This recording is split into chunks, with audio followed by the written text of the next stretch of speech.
Hello বন্ধুরা, আজকে চলে এসেছি একটি মোস্ট পপুলার বাইক নিয়ে, যা অনেক বছর ধরে রাজত্ব করছে, পালসার 150 সিঙ্গেল ডিস্ক।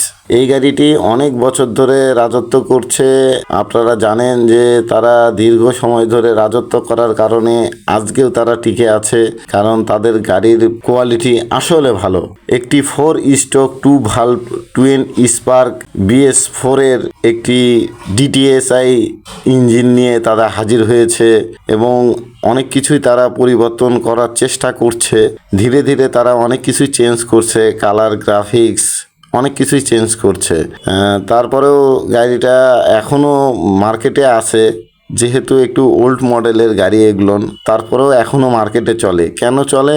পালসারই একটা জিনিসই মামা, এটা একটা জিনিসই। কারণ পালসারের মতন কোনো আসলে গাড়ি হয় না লং লাস্টিংয়ের ক্ষেত্রে। এই গাড়িগুলো এখনও সঠিক পারফরমেন্স দিয়ে থাকে এবং প্রচুর শক্তিশালী একটি গাড়ি।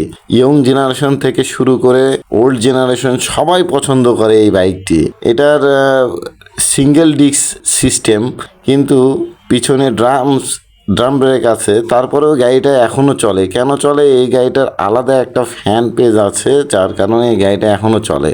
গাড়িটার মাঝে মধ্যে তারা গ্রাফিক্স, কালার চেঞ্জ করে এবং দেখেন আগের মতনই সব কিছু আছে। হেডলাইট, চাকা, তারপরে ডিস্ক, তারপরে টেলিস্কোপিক সাসপেনশন, ইন্ডিকেটর, সব কিছুই আগের মতন। খালি তারা গ্রাফিক্সের একটু কাজ করে, একটু কালার, ব্ল্যাক কালারের ভিতরে দেখা যায় লাল কালারের স্টিকার, অনেক রকমের স্টিকার তারা ব্যবহার করে, কিন্তু কোয়ালিটি একই রকম, আগের মতনই আছে, কোনো পরিবর্তন নাই। মাঝে মধ্যে তারা অনেক রকমের কালার নিয়ে এসে, কিন্তু আসলে তারপরেও সেই গাড়িগুলো চলে। কারণ ওই একটাই, পালসারের ওই ফ্যান পেজ আলাদা থাকে, ওদের ফ্যান আলাদা, যার কারণে এই গাড়িটা মানুষ স্বাচ্ছন্দ্য বোধ করে। এবং ফ্যামিলি রাইডিংয়ের ক্ষেত্রেও আমি দেখেছি যে 3 জন সুন্দরভাবে বসা যায়। হাজব্যান্ড, ওয়াইফ এবং ছোট একটা বাচ্চাকে নিয়ে সুন্দরভাবে বসা যায়। আর কিছু কিছু টিনেজের ছেলেপেলে আছে, তারা তো 3 জন নিয়েই চালায়। খুব ইজিভাবে 3 জন বসে, কমফোর্টেবলভাবে তারা বসে এবং চালায়।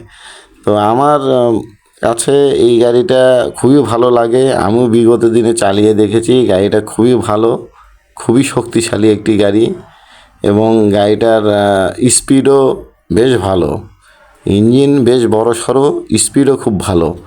মাইলেজও যে খুব খারাপ বলবো তা না, মাইলেজ 40-এর মতন যায়, যেটা খুবই ভালো। কমফোর্টেবল রাইডিংয়ের জন্য 40 মাইলেজ সব কিছু মিলে ভালো। এবং ব্রেকিংয়ের দিক দিয়ে তো বাজাজ কোম্পানি সবসময় এগিয়ে আছে। বাজাজ ব্রেকিংয়ের দিক দিয়ে খুবই এগিয়ে আছে। বাজাজের ডিসকভার দেখেন, NS দেখেন, দেখেন, তারপরে পালসার দেখেন, প্রত্যেকটারই দেখবেন যে ব্রেকিং কোয়ালিটি খুবই ভালো এবং তারা সবসময় চেষ্টা করে ভালো কিছু দেওয়ার। তাদের লক্ষ্যই হলো গুণগত মান এবং সেবা দেওয়া। তাদের কালার কোডিং দেখবেন জাপানি গাড়ির মতনই তাদের কালার কোডিং দেয়া থাকে, সহজে মরিচা কিন্তু পড়ে না। আর সবচেয়ে বড় কথা, তাদের বিল্ড কোয়ালিটি খুবই ভালো, সব দিক দিয়ে ভালো। তাদের পণ্য আসলে ভালো, যেটা আমি নিজে ব্যবহার করে দেখেছি। অনেক পুরাতন মডেল ব্যবহার করেছি, খুবই ভালো। এবং স্পেয়ার পার্টসের দামও অনেক কম এবং এটার পার্টস অ্যাভেলেবেল প্রত্যেকটা দোকানে আপনি পাবেন।